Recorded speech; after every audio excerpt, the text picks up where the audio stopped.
CBN Vida Profissional, com Andréia Salsa.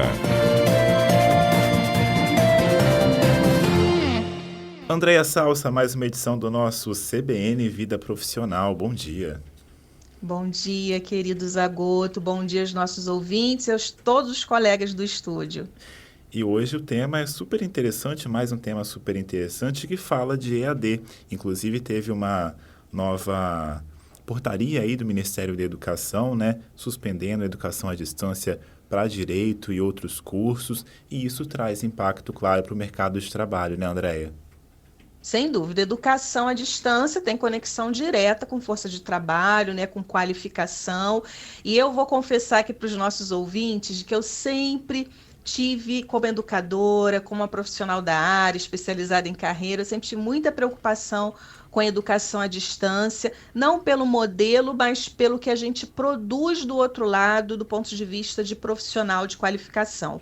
Mas, independente da minha opinião, o fato é que teve uma forte expansão do EAD no Brasil, e inclusive tem uma pesquisa que traz que entre 2018 a 2023, que aumentou para 232%, né, dentro desse período, uma pesquisa da Fundação Getúlio Vargas. E em 2023, o número de ingressantes em curso EAD foi o dobro dos ingressantes em cursos presenciais. É muito significativo, isso teve um boom. É claro que a gente não deve desconsiderar que o EAD foi um caminho, e continua sendo um caminho, continuará sendo, né, de acesso para quem não tem tanta condição socioeconômica, porque normalmente são cursos que têm uma condição financeira mais fácil, né, de você acessar. Então, ele tem uma função social inquestionável, mas do ponto de vista da qualificação, a gente precisa ter um cuidado, e me parece que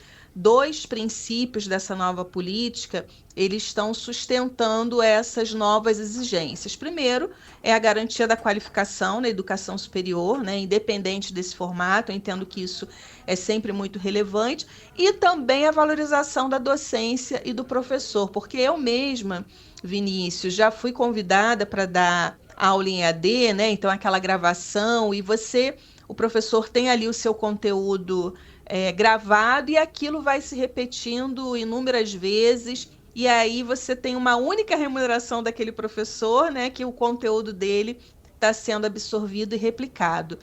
E o mais importante, no meu entendimento, até como professora, é que fica faltando espaço para troca, para tirar dúvidas, porque a educação é assim, né? Se você já sabe tudo, não faz sentido você fazer um curso, né? Se você vai fazer um curso de uma coisa nova, naturalmente você vai ter dúvidas. E eu não tenho assim minhas questões se pelo EAD a gente consegue sanar todas as dúvidas. Mas fato é que tem uma política que está colocando limites, né, para o presencial. Então, por exemplo, permitido no máximo 30% de EAD. Aí tem um conceito de semipresencial, que aí é essa carga horária dividida, né, entre presencial e atividades síncronas mais mediadas por um professor. E o EAD em si, que tem uma diminuição aí de no mínimo 20% de atividades, uma definição de um mínimo de 20% de atividades presenciais para garantir a mínima conexão ali do aluno e do professor. Mas disso tudo, Vini, sabe o que mais me chamou a atenção? Não sei se você tinha essa noção, os ouvintes, eu não tive, até entender e pesquisar e ser bombardeada, porque esse assunto está muito quente, né, sobre esse tema. Porque tem alguns cursos que agora vão ter que ser exclusivamente presenciais. Pois é, e me chamou a atenção em relação a isso, porque quando você entra em alguns sites de faculdades, tem tantos cursos EAD que você fica assim, nossa, mas isso é em EAD mesmo? Você fica até assim, surpreso, como que isso é em EAD? Como que isso funciona, né? Exatamente isso, Zagoto. E aí, quando eu vi na lista que está proibido EAD para medicina, odontologia, enfermagem, direito e psicologia também, mas assim, mas medicina, como que alguém faz um EAD de medicina e de enfermagem e de odonto sem ter um contato com o humano? Eu fiquei muito chocada e preocupada, porque Agora a gente, para começar a ser atendido talvez por um médico ou por um psicólogo, ou assim, você se formou pelo EAD ou no presencial, porque eu posso estar fazendo aqui uma conclusão, ou você, enfim, que a gente não tem talvez, né?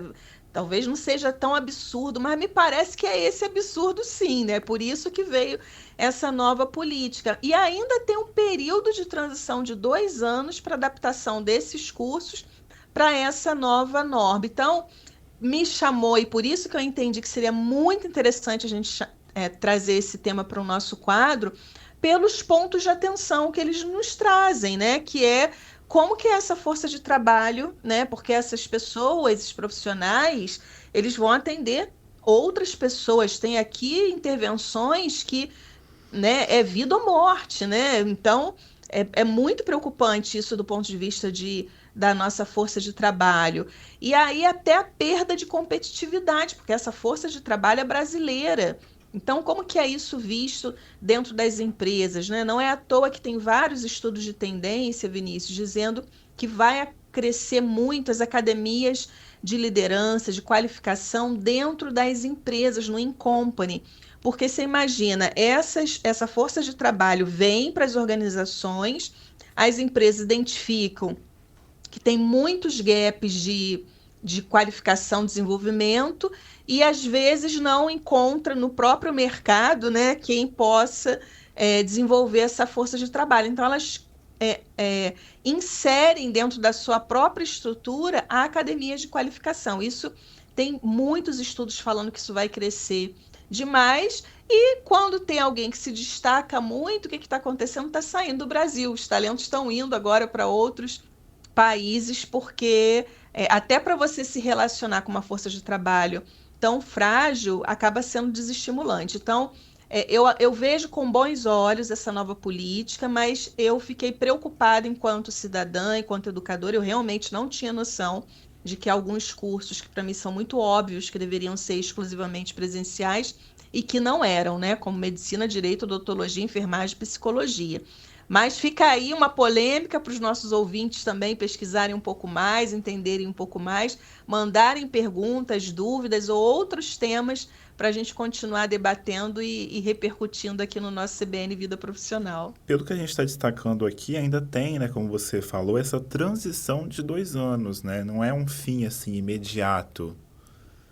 Não é um fim imediato. E aí, o que significa que daqui a 2 anos ainda teremos profissionais sendo formados no IAD, e eu brinquei, mas talvez isso seja prudente quando a gente for ser atendido por algum desses profissionais, perguntar se foi formado no IAD ou no presencial, porque me parece que isso tem muita interferência na qualificação de um profissional, né? Então a gente tem que ter cuidado. E eu, como educadora, sempre tenho uma preocupação em relação a isso. Eu acho que quanto mais a gente divulgar o estudo, a educação, melhor. Mas a gente não é uma mercadoria que precisa ser comprada ou deve ser comprada a qualquer preço, né? Significa a força de trabalho do nosso país, significa o nosso avanço enquanto sociedade e a nossa prestação de serviço, né? Porque imagina um médico formado por IAD, não consigo nem imaginar como que seria isso. Então, mas sim, tem aí um período de transição de 2 anos para que esses cursos possam se adaptar, os que eram EAD e agora vão ser exclusivos presenciais. Ao mesmo tempo que você aumenta a quantidade de pessoas no país com o diploma ali, né, de graduação, a gente também se questiona que formação é essa, né? Que graduação é essa? Vale simplesmente ter o diploma? Vale ter no país, sei lá, milhões de pessoas com diploma? Mas que tipo de formação é essa que essas pessoas têm, né? Exatamente. Aí a gente acaba mascarando como se fosse um país muito com uma excelente formação, né? Porque é o que você falou, diploma não significa qualidade, e é por isso que em alguns segmentos, infelizmente, até porque eu acho isso muito perigoso, uma linha tênue entre a gente começar a fomentar a ideia de que de que diploma não importa. Claro que diploma importa, mas alguns segmentos passam a contratar força de trabalho pelo que ela é capaz de entregar e muito menos se tem diploma ou não tem diploma. Por exemplo, a área de tecnologia é muito forte nesse sentido. Eles querem quem vai entregar o resultado. Então, se a gente amplia isso para o todo, É um perigo, inclusive é um perigo para quem tem diploma qualificado, que é comparado com quem não tem. Dá até para a gente fazer uma analogia com. Vou fazer aqui uma analogia bem forte, mas é porque para a gente entender. Quando a coisa do coaching virou que todo mundo fazia um curso de final de semana e virava coach, e a gente sabe, eu nem sou coaching, tá? Ouvintes e Zagoto, mas é porque isso me chama muita atenção. Tem muita gente séria nesse segmento de coach que estudou, que tem qualificação, várias formações internacionais, muita experiência, mas ele tem o mesmo título que alguém que fez um curso de final de semana e se considera life coach, coach life, sei lá, que tem os nomes todos diferentes. Então, a mesma coisa é isso. Você imagina um jornalista, né, que tem, você sabe o tanto que tem que se capacitar, mas aí faz um curso EAD,